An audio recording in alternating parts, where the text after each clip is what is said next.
Well, the last clutch of the 2014 ball python season has hatched. Actually, we're not looking at that clutch right now, but we will be in a second. This was the second last one that hatched. Now, the reason why I'm showing both these clutches in one video is just because usually I show you guys the clutches that go our way, where we're always hitting the snakes that we want to get. Well, actually, these last two clutches, we didn't hit the animals that we wanted to get. So let me just get my little snake hook here, because these guys are freshly shed, and usually once they have that first shed, that's when they start being a little bit aggressive. This clutch was actually sired by a firefly bred to a vanilla. So we were obviously looking to hit the vanilla scream. Actually really wanted to get that snake. If we would have hit that snake, that definitely would have been my favorite of the season. I really love yellow in contrast, and I find the way that vanilla screams look as they get older, which is a fire vanilla pastel. The way they look, especially as babies, but even as they get older, is just awesome. Basically, it looks like a super pastel on steroids is the best way I would describe it, but they look awesome. Lots of white, black, and really bright yellow. But anyways, this is what we got. So with the vanilla gene, actually regular vanillas are kind of hard to tell apart from normals, but all the animals in this clutch kind of look like they're vanilla. So this one is definitely a vanilla, in my opinion. Jesus, like I was saying before, they're a bit snappy, eh? It's weird that you see them snapping at each other. But the vanillas have these kind of faded heads, like this one here. You see this one, kind of think that this one could be a normal.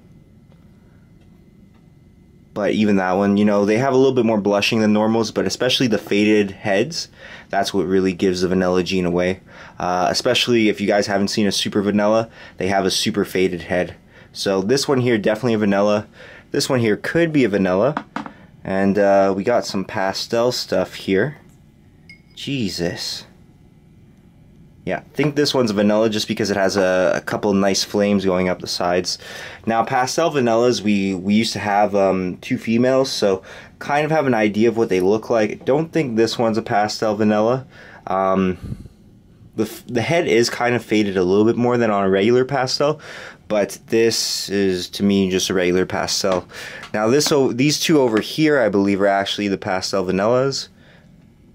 If I could just get this here, and you could see right away that it has more white along the sides. Just gonna try to get these guys out of here.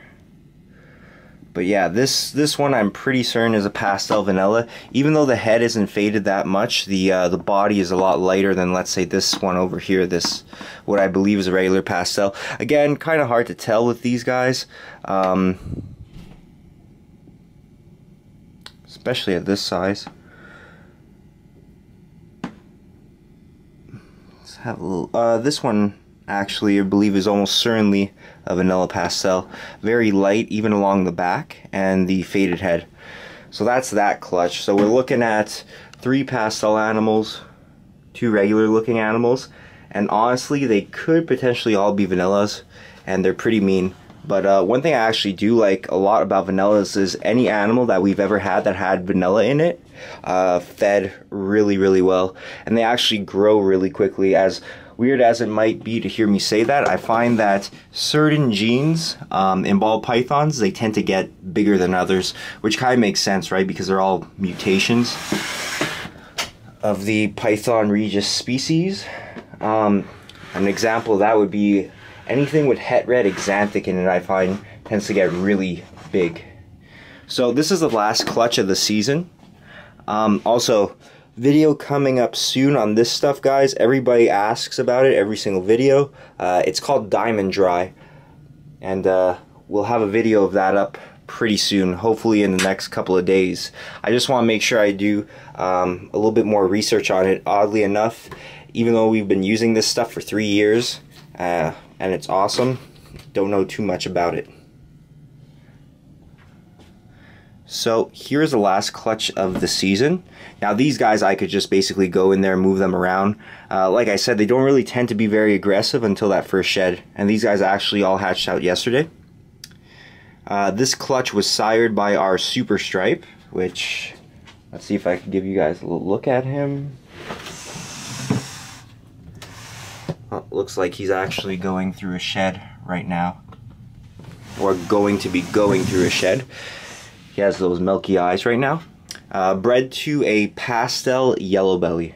And this pastel yellow belly is actually a female that we produced 2 years ago. So this was the first clutch she's ever given to us. There was 1 slug and 5 eggs. So obviously we were looking to hit the pastel Super Stripe. Unfortunately, we did not hit it. Like I said before, we didn't hit those 2 snakes we were really looking to get, but we got a bunch of cool stuff in the clutch. So, again, one of the genes at play here is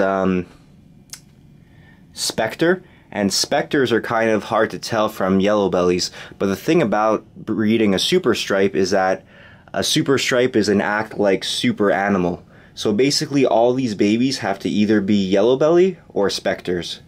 I would say this is probably a Spectre, a pastel Spectre. Spectres look quite similar to yellow bellies though, so kind of hard to tell.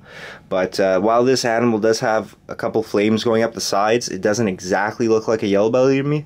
But Joseph will be a lot better at being able to tell exactly what's what in this clutch. So there's a pastel, either yellow belly or Spectre right there. This animal here is definitely a yellow belly. This animal right here, you can see all kinds of flames going up the sides. This is definitely a yellow belly. So that's just a regular yellow belly, obviously. And then here, this is probably also a yellow belly. And judging between, kind of hard to tell, but I believe Spectres actually have more of those alien heads to them, and that's one of the ways you're able to tell the difference. So this is potentially another Spectre pastel, or pastel Spectre if you will.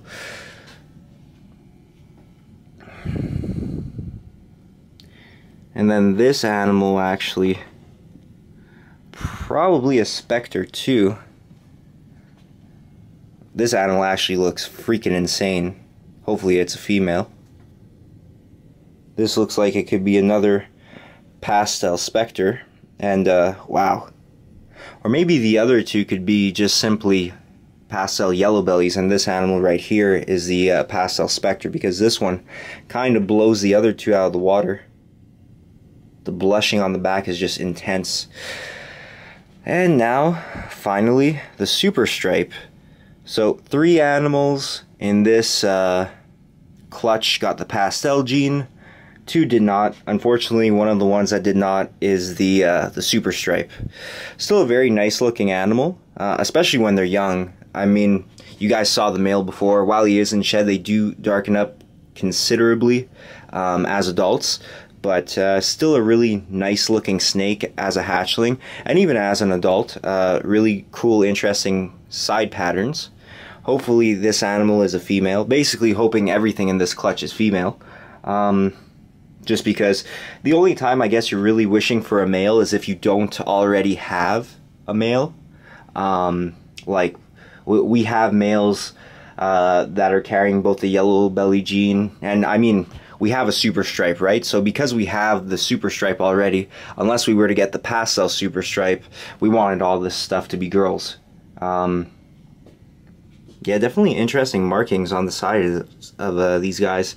Makes me think they could be Spectres. This one I know, though, is for sure just a yellow belly. But that's the last clutch of the season, guys. Again, we're going to hope that these are all females. And as soon as they're eating, they'll be up for sale. But like I said, that knockout over here with all this crazy blushing, hopefully that's a female, and we'll probably hold on to her. And then maybe we'll hold on to a male too. but I doubt it, just because, you know, we already have the Puma and the male Super Stripe. So I hope you guys enjoyed the video. That's, again, the last clutch of the season. We're getting ready for the 2015 season. I'm trying to work as often as I can, feed the animals a little bit more than they're used to getting fed, just because I want to make sure all the animals are in tip-top shape, and just because this last season was late for us. Think about it, we just hatched out eggs and it's October. Usually you start cooling down your snakes, well, at least some people start cooling down the snakes in October, and our last clutch just hatched. So we're probably going to start the season a little bit late again this year, but all the females that did bred are back up to size. They put on their weight really easily. The only female that's probably going to get a break is that big female that laid the 13 eggs. We give her a break pretty much every second year, just because every time she produces a clutch, it's always a huge clutch, 13 eggs, so it takes a toll on her. And an overbred female ball python is usually going to be a dead ball python. Thank God it's never happened to us, but we've heard stories. So I'll leave you guys off with that negative note, I guess. If you enjoyed the video, please like us on Facebook, Safari Reptiles, and make sure you like the video, share it if you liked it, and take care. Thanks.